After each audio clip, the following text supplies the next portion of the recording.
and welcome back to my channel, Mental Health with Melissa. If you're new here, I'm Melissa, you guessed it right. Please don't forget to hit that like and subscribe button for more content. I post new videos every single Sunday and Wednesday, and subscribing to my channel really helps me get mental health information out there to our communities of color, and tons of free LCSW test prep for those of you that are studying to become licensed clinical social workers or licensed marriage and family therapists.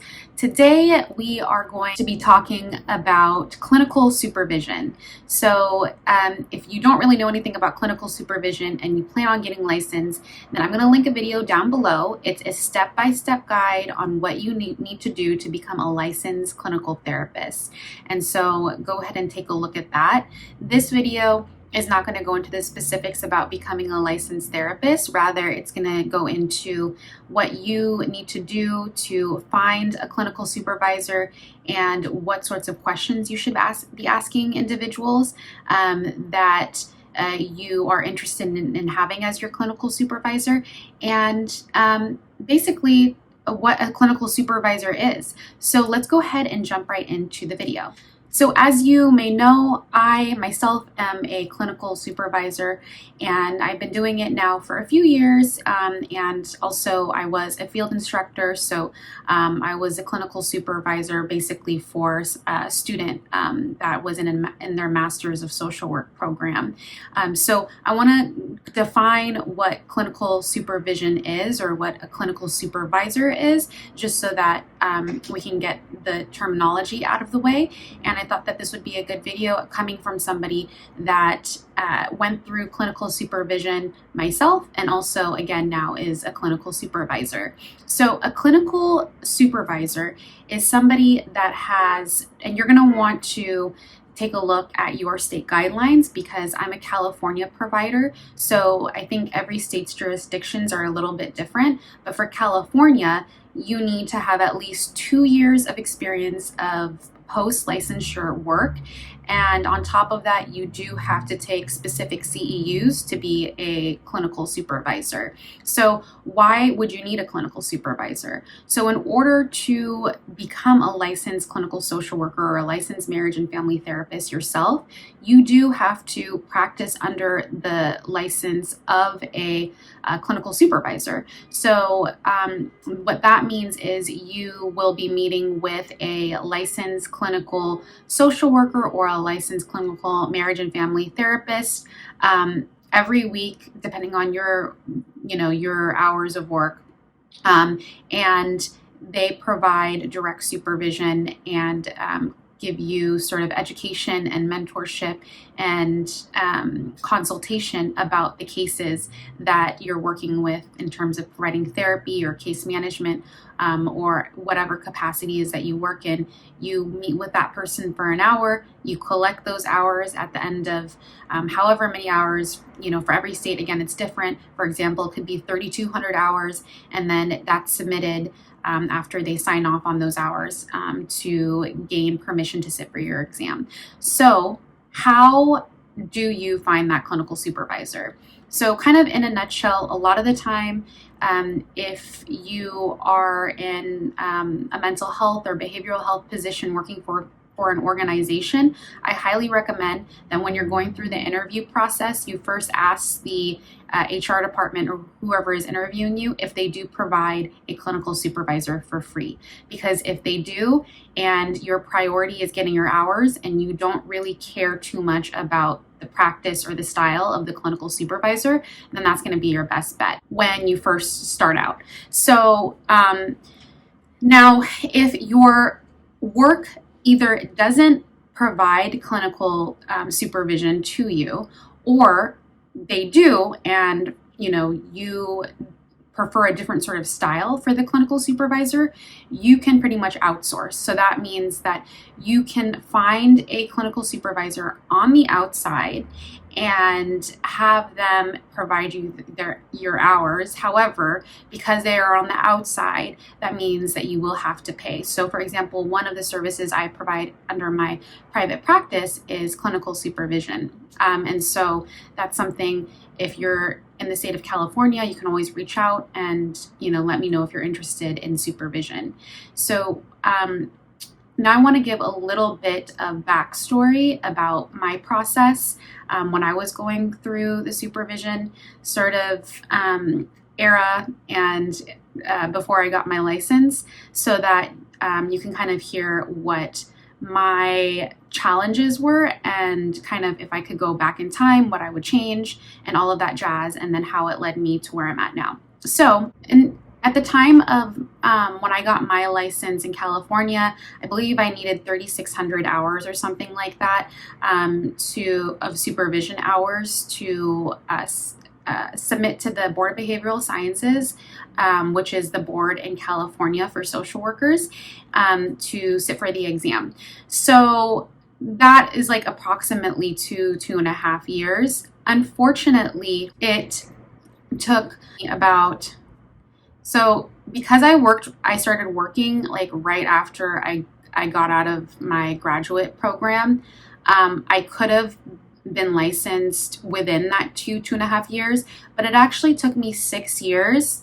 6 years before I gathered all of those hours. And the reason being is because the first 2 jobs that I was in did not provide me a clinical supervisor. Yeah, it's crazy. I don't know. I guess I didn't know at that time, because I was like back in 2012, so I was just still kind of getting my feet wet as a social worker. So I didn't know that I could actually hire a clinical supervisor outside of my employment. So anyway, I went 2 years without a clinical supervisor, and then I got to this the organization that I worked at, who did provide clinical supervisors, and there wasn't really, even though there was a lot of clinical supervisors available, there weren't really a lot that were volunteering to provide supervision services to associate social workers. So I was kind of essentially assigned to somebody at first, and our connection just didn't vibe well. It wasn't a good match. And, it's kind of the same thing as therapy. I like to use that as an example because it's like a relationship at the end of the day, right? There's 2 people that are in this relationship, and both people in the relationship may be extremely good in certain departments and may work well in certain departments. However, that doesn't mean that they mesh well together. And that's not a bad thing. And that doesn't make the therapist or the client incompetent in any way or bad. It just means that they're not a good match. And the same thing goes for supervisees and clinical supervisors. So I think it was the same thing. It just, I had certain needs, and that clinical supervisor wasn't able to provide me with those certain needs. So anyway, I was able to identify another clinical supervisor.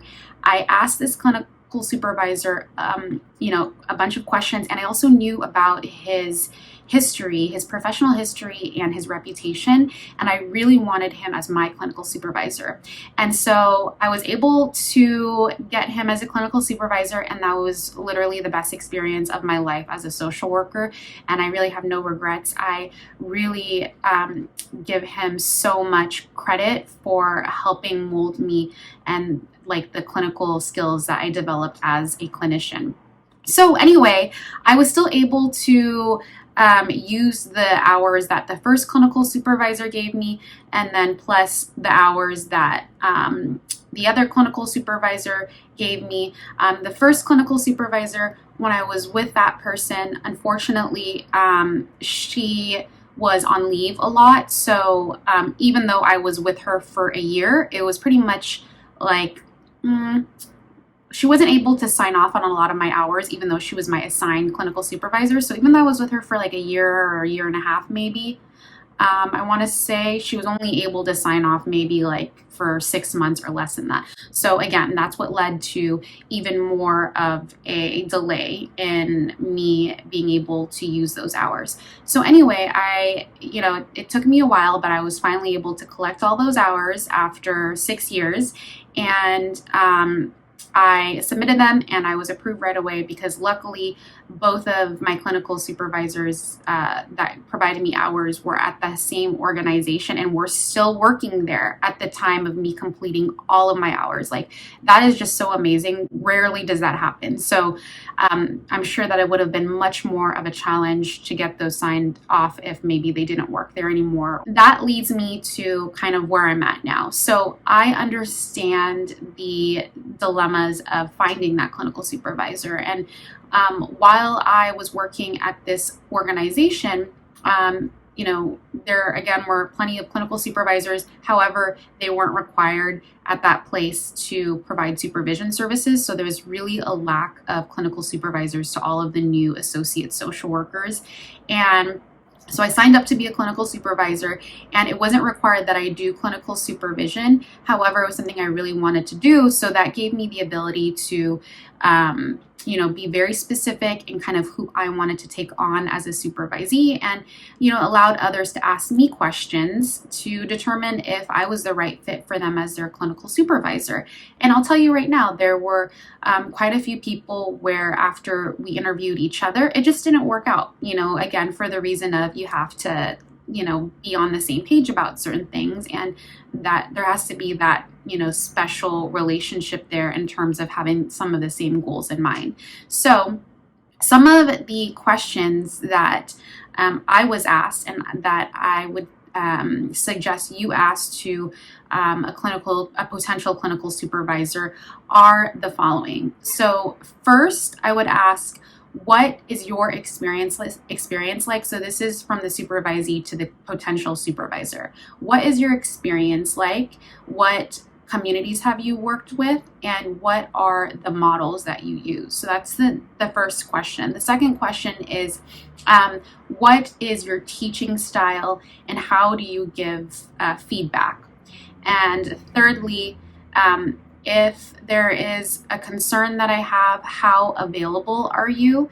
And what is kind of like your policy on me reaching out to you? So the two are kind of self-explanatory, because you really want, if you have a specific sort of area that you really want to focus on, then knowing what the clinical supervisor's background is like in that sort of field is going to be important. For example, the clinical supervisor that I was able to get that really gave me so much knowledge was a palliative care social worker. So his expertise was in end-of-life care and bereavement counseling, and that's where he got a lot of his experience, and that's where he did a lot of his counseling services. So coming from somebody that works in grief and loss and was really interested in continuing to work in that sort of arena, that was really important to me. So obviously he provided that. And so again, kind of self-explanatory. So if that's what you're looking for, then great. I mean, if you're looking to work or to become really well versed as a social worker that works with people that are dealing with addiction or substance dependence, and your clinical supervisor has no experience working with that population and has just experience working maybe in, let's say, for example, has experience just treating anxiety and doesn't really know anything about addiction, then it may not be the best fit. But I mean, if you are really not caring, again, about, who provides you your hours, then, it may be a better fit. So it's up to you at the end of the day.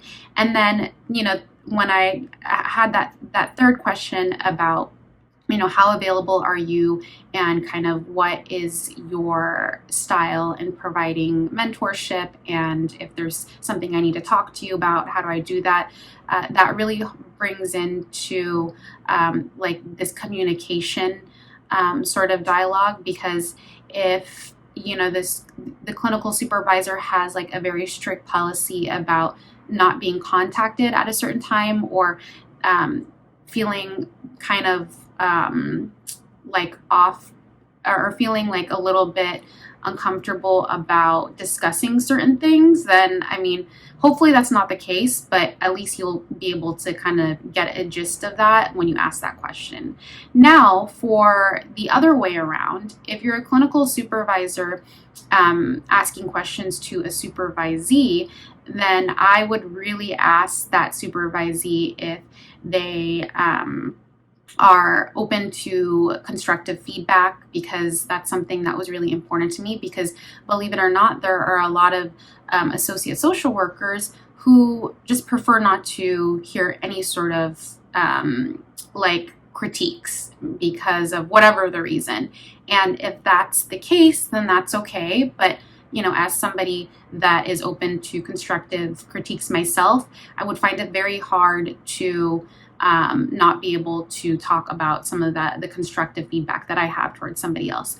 But, you know, because this video is mainly about supervisees finding a clinical supervisor, I really want to focus it on that route. And so I'm not going to go too much into detail about what supervisees should be asking, or supervisors should be asking supervisees.